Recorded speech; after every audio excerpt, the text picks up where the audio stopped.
Hi Mark, I'm Andy. Atrophy. Since unused muscles atrophy, an arm or a leg that remains in a cast for some time becomes thinner. If you watch any more of those mindless television programs, my father said, your brain will atrophy. Deplore.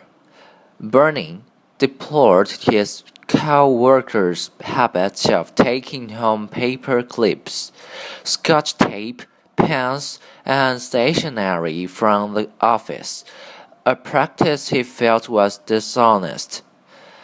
Many people deplore some of the content on the internet but feel they must tolerate it because they disapprove just as strongly as censorship. Deprivation. Children who spend their early years in institutions where they receive no love may suffer throughout life from the effects of this deprivation. Weight loss programs typically claim that their members experience no sense of deprivation. You'll never be hungry, they promise. Exacerbate. Scratching a mosquito bite only makes it worse. The scraping exacerbates the itching and may even cause an infection. Instead of soothing the baby, the sound of the music box seemed only to exacerbate his crying. Imperative. It is imperative that I renew my driver's license today. It expires at midnight. It is imperative for this letter to reach Mr. Rivera tomorrow, the boss said. So please send it by express mail. Mitigate. The disabilities resulting from Mr. Dobbs' stroke were mitigated by physical therapy, but he still had difficulty using his right arm. Time usually mitigates the pain of a lost love. When Richard's girlfriend broke their engagement, he was miserable, but now the hurt is much less. Objective. Scientists must strive to be totally objective in their observation and experiments, putting aside their personal wishes and expectations. L to elephant. We let our prejudice prevent us from being objective in judging others. Panacea. My aunt considers vitamins a panacea. She believes that they can cure everything from chapped lips to heart disease. Ravi thinks his trouble would be over if he just had plenty of money. But money isn't a panacea. It wouldn't solve all his problems. Unprecedented. When Sandra Day O'Connor was named to the Supreme Court, her appointment was unprecedented. All the previous justices had been men. The spring concert was standing room only. This was unprecedented. The first time in our school's history that the concert had been sold out. Utilitarian. Our difference between arts and crafts is that crafts tend to be more utilitarian. They are generally created to serve a specific use. I prefer utilitarian gifts, such as pots and pans, to gifts that are meant to be just ornamental or beautiful. First, to exacerbate, exacerbate, to aggravate a situation or condition, make more severe. Second, mitigate, to make less severe or less intense, relief. Third, unprecedented, being the first instance of something never having occurred before. Fourth, panacea, something supposed to cure all diseases, evils, or difficulties, cure all. Fifth, atrophy, to wear down, lose strength, or become weak, as from disuse, disease, or injury, set of a body parts to wither away. Sixth, deprivation, lack or shortage of one or more basic necessity. Seventh, imperative, necessary, urgent. Eighth, not influenced by emotion or personal prejudice, based only on what can be observed. Ninth, utilitarian, made or intended for practical use, stressing usefulness over beauty or other considerations. Tenth, deplore, to feel or express disapproval of. First, when families go camping and decide to spend a whole weekend without pizza and TV, some kids think they are experiencing a great deprivation.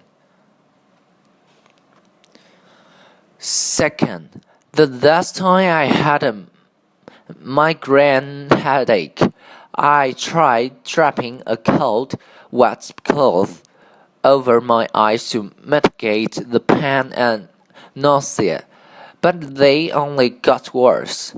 Third, first aid instructions usually advise against moving an accident victim because movement can exacerbate an injury.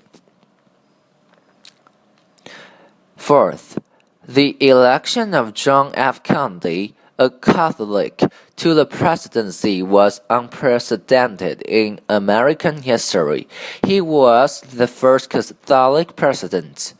Fifth, no one could deplore drinking and driving more than Elena. Her son was killed by a drunk driver. Sixth, although an academic award is not meant to be utilitarian, one winner uses it as a paperweight.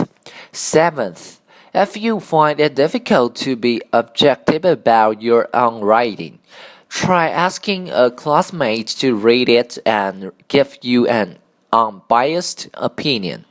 Eighth, our city has many different crime-related problems, but the mayor has only one solution to offer: more police officers on the streets. She believes an enlarged police force is a panacea. Ninth, when told that Mrs. Thomas was in conference and could not be disturbed, the caller said urgently, "It's imperative that I speak to her. Her house is on fire."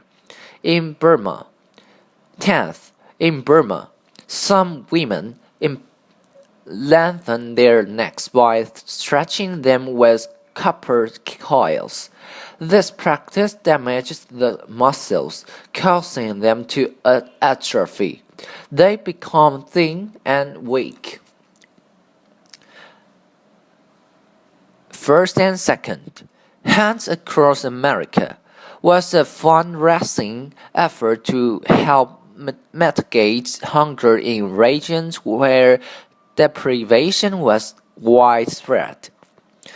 Third and fourth, Many people are so opposed to change that they deplore as potentially harmful just about anything that is new and unprecedented.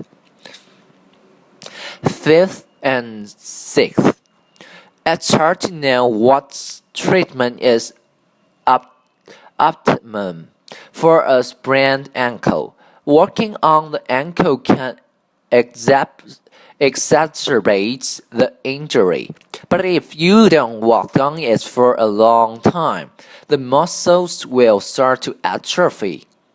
Seventh and eighth, if you want to be objective, it is imperative that you put aside your emotions and prejudices. Ninth and tenth, in deciding which over-the-counter medicine to take, it's important to use an utilitarian approach. Choose a drug for the specific purpose it serves, and don't rely on any one drug as a panacea. In the 1950s, a young American doctor named Thomas Dooley arrived in Laos in Southeast Asia. He was shocked by the ubiquitous sickness and poverty he found there. The people lived without plumbing or electricity, and they had no knowledge of health care or even of basic hygiene.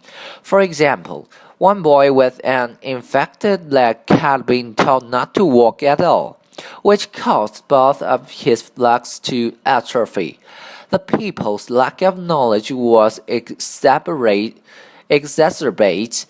by superstitions and by a reliance on well-meaning tradition herders, who sometimes inadvertently gave useless or harmful advice.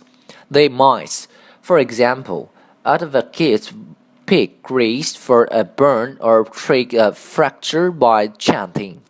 Dooley deplored the terrible deprivation he saw. He felt that it was imperative to help these communities learn about modern medicine, to help them apply objective scientific knowledge, and equally essential for them to relinquish their harmful superstitions. Dooley did not believe that modern medicine would be a panacea for every problem in Laos, but he firmly believed that he could at least mitigate the people's suffering. Dooley's utilitarian approach to health care, based especially on practical instruction, was unprecedented. No one before him and had tried to teach the communities how to care for themselves.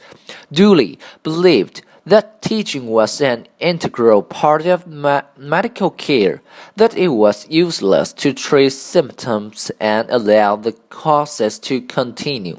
So,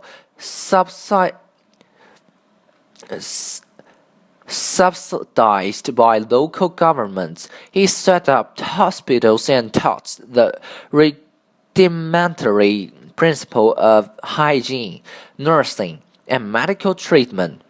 Tom Dooley died at a tragically young age, but his work and the tenets that guided it benefited countless people. Okay, this is the end of Vocabulary 20th.